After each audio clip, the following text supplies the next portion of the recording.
एक कुमार की अद्भुत कहानी।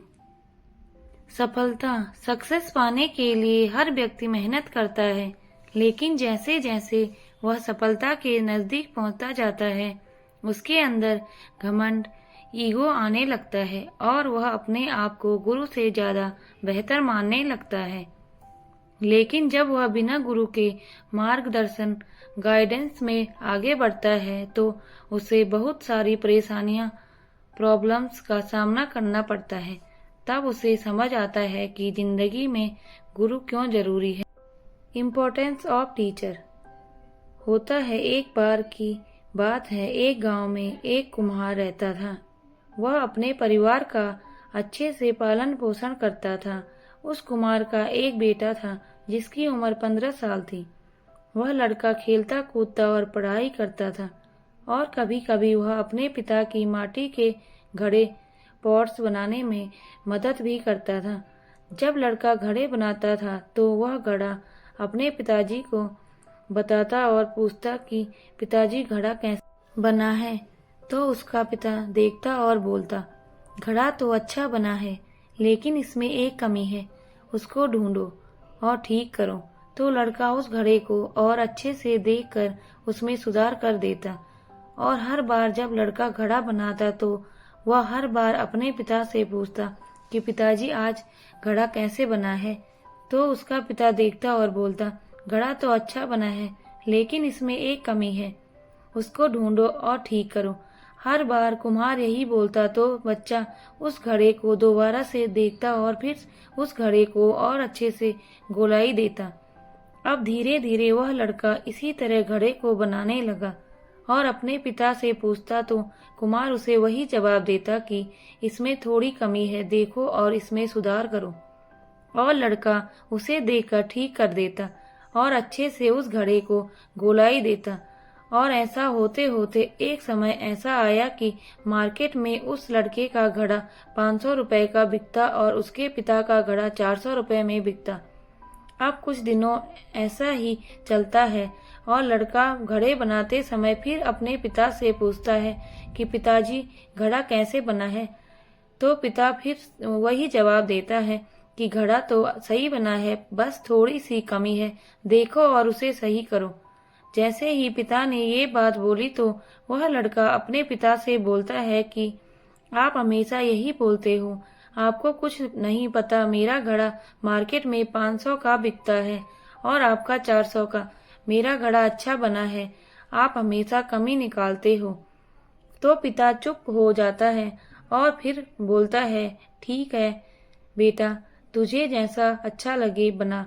और फिर पिता अपने काम में लग जाता है और लड़का अपने काम में लग जाता है। अब धीरे धीरे जो लड़का रहता है उसकी सेल गिरने लगती है, लेकिन जो पिता रहता है उसके घड़े अब भी 400 के ही बिकते हैं। तो अब लड़का हैरान होने लगता है कि ये क्या हो रहा है। कुछ दिनों बाद उसके घड़ों की प्राइस और कम होने लगी तो वह परेशान हो जाता है और कुछ दिनों बाद परेशान होकर अपने पिता के पास आ जाता है और उनसे बोलता है कि ऐसी ऐसी बात है, मेरे घड़े अब कोई लेता ही नहीं है। तो वह जो कुमार होता है वह अपने बेटे को बताता है कि ये जो तुमने मुझसे बोला था कि मेरा घड़ा इतने का बिकता है और तुम्हारा घड़ा इतने का, तो यही बात कुछ समय पहले मैंने अपने पिता से बोली थी, जिसकी वजह से मैं यहाँ तक सीमित रह गया, क्योंकि मैंने गलती की उस बात को समझने की। लेकिन तुम इस बात को समझो कि कोई भी काम हम करते रहते हैं तो उसमें कुछ न कुछ कमी रह ही जाती है और उस काम को और अच्छे से किया जा सकता है। इसलिए कभी संतुष्ट मत होना, हमेशा सुधार के लिए सोचना, क्योंकि हम हमेशा पहले से बेहतर कर सकते हैं। सीख। मोरल। इस कहानी से आपको कई सारी सीख मिल सकती है, बस आपका नजरिया सीखने वाला होना चाहिए। एक हमारा जो गुरु होता है वह हमें हमेशा आगे बढ़ने का प्रयास करता है और जो गुरु बोले उस बात को मानकर काम करना चाहिए, बिना प्रश्न पूछे, विदाउट एनी क्वेश्चन।